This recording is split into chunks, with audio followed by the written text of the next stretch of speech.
दस्तखत के बगैर जो ऑर्डिनेंस जारी हुआ उस पर शदीद एहतजाज किया, शदीद उनके एतराज़ात थे और ऐवान से एहतजाजन फिर वो वॉकआउट भी कर गए। अच्छा, कौमी असम्बली के इजलास के दौरान पीपल्स पार्टी के सीनियर रहनुमा नवीद कमर उन्होंने ये सवाल उठाया कि सदर मुमलिकत के दस्तखत के बगैर ऑर्डिनेंस जारी कैसे किया गया और ऐवान के इजलास के रोज इस इकदाम का मकसद क्या था। तो ये सवाल जो है वो पीपल्स पार्टी पूछ रही है। पार्लिमानी तारीख को सियाह तरीन दिन करार दिया गया है पाकिस्तान पीपल्स पार्टी की तरफ से, और दूसरी तरफ शर्मिला फारूकी साहिबा जो है उन्होंने ईवान के बाहर गुफ्तगू करते हुए ये कहा कि ऑर्डिनेंस को गैर आईनी कहना चाहिए और कहा कि अगर ऑर्डिनेंस जारी करना ही था तो सदर मुमलिकत के दस्तखत के बाद किया जाता। अब इस सारी सिचुएशन के ऊपर बात कर लेते हैं। आमिर इलियास राना साहब हमारे साथ मौजूद हैं, सीनियर सहाफ़ी हैं और तज्ज़ियाकार हैं, उनकी तरफ चलते हैं और उनसे जानते हैं कि वो क्या सोच रहे हैं सारी सिचुएशन पर। राना साहब, थैंक यू सो मच हमें ज्वाइन करने के लिए। एक ऐसी कानून साजी जिसका नाम ही सदारती ऑर्डिनेंस होता है, वो सदर के दस्तखत के बगैर पास हो जाना, what do you think about it? देखें, ये परसों रात तो बहुत शोर था और बहुत कुछ हुआ पार्लियामेंट में और कल फिर प्रेस कॉन्फ्रेंस हुई थी, पलवा शाह खान ने भी बात की। लेकिन परसों रात प्राइम मिनिस्टर की तरफ से फिर ये वजाहत आ गई थी, प्राइम मिनिस्टर ऑफिस से वजीर कानून ने कर दी कि 7 चीजें आई थी और ये एक लैप्स था कि ई ऑफिस था और यही समझा गया कि उसमें वो भी था और वो इस्लामाबाद के बल्दियाती कवानीन का नहीं था, वो स्पेशल इकोनॉमिक जोन्स का था। इस्लामाबाद के जो बल्दियाती का जो ऑर्डिनेंस इशू हुआ है वो तो नाफिज भी हो चुका है और उसके ऊपर पीपल्स पार्टी को कोई इतराज भी नहीं है, सदर ने साइन भी किए हुए हैं, वो इशू नहीं है। वो था स्पेशल इकोनॉमिक जोन्स का, जो प्राइम मिनिस्टर की दोबारा एडवाइस चली गई और वो तमाम चैनल्स को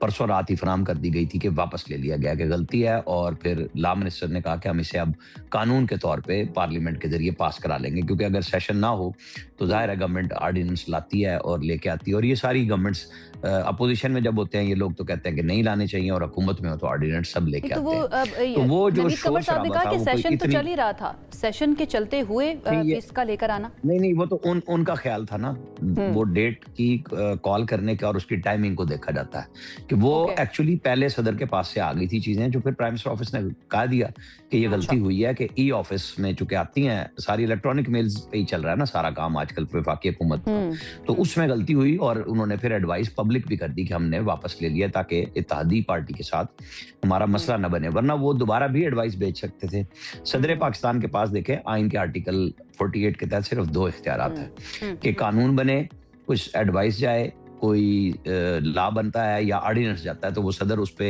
या अप्रूव कर देते हैं या एतराज कर सकते हैं, और गवर्नमेंट अगर चाहे तो दोबारा भेज दे तो सदर के पास कोई तीसरा रास्ता नहीं है कि वो उसको दोबारा इनकार कर दे। वैसे अगर हम इसको देखें, आपकी इन्फॉर्मेशन क्या है, क्या पीपल्स पार्टी को वैसे तो कोई एतराज नहीं था, सदर को इस मामले पर वैसे तो कोई एतराज नहीं था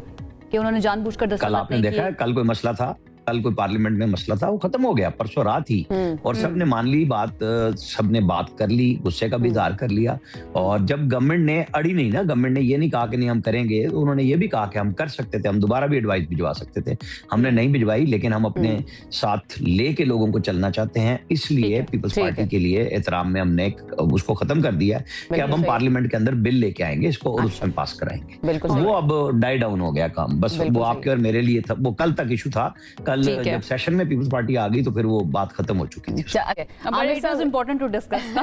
आमिर साहब, एक और मामला, पीटीआई ने महमूद खान अचकजई को बाकायदा तौर पर अब अपोजिशन लीडर नामजद कर दिया, जिनके बारे में बात भी की जा रही थी। अरकान के दस्तखत की तस्दीक आज होनी है, इस मामले को आप किस तरह से देख रहे हैं, क्योंकि इससे पहले चहमुगोइयां थी कि उनको ही नामजद किया जाएगा, फिर सवाल भी उठाए जा रहे थे कि पीटीआई के अंदर से क्यों कोई नहीं है, महमूद अचकजई ही क्यों। अब जो सूरत हाल डेवलप हुई है, क्या कहते हैं आप उस पर?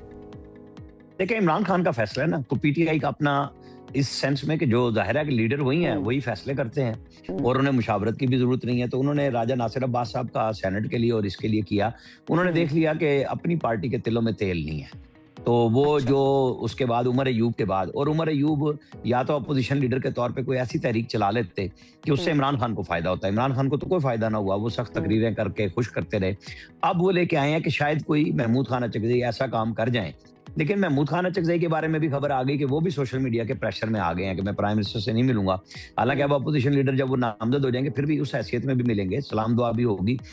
1-2 दिन हमें धुआंधार तकरीरें भी मिलेंगी, और फिर जो उमर अयूब कर रहे थे वही महमूद खान अचकजई करेंगे। कोई पार्टी उनकी तो नहीं है ना, पार्टी तो इमरान खान की है, फैसला इमरान खान ने करना है कि उन्होंने तहरीक चलानी है। तवक्को क्या रख रहे हैं फिर पीटीआई क्या तवक्को रख रही है फिर महमूद अचकज़ई साहब से? एक तो उनको पार्टी के अंदर से, पीटीआई के अंदर से उस तरह से सपोर्ट मौजूद नहीं होगी क्योंकि उनकी तकर्री के ऊपर, नाम के ऊपर इतने एतराज़ात हो रहे थे। अब फिर पीटीआई को क्या फ़ायदा होगा महमूद अचकज़ई साहब के ऑपोजिशन लीडर बन जाने के बाद?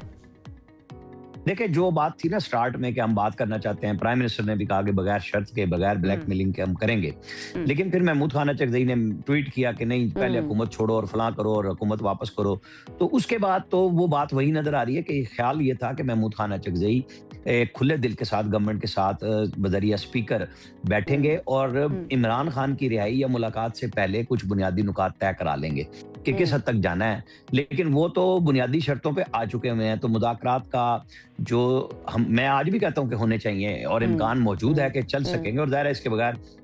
हल नहीं है। ये नहीं होने लगा कि 8 फरवरी को पूरा मुल्क पैरालाइज हो जाएगा और यहाँ इनकलाब आ जाएगा। अगर ऐसा आ जाए तो फिर मुझे और आपको कहने की जरूरत ही नहीं रहेगी, खुद ब खुद सारे लोग बात मान लेंगे। जब आप ये नहीं कर सकते,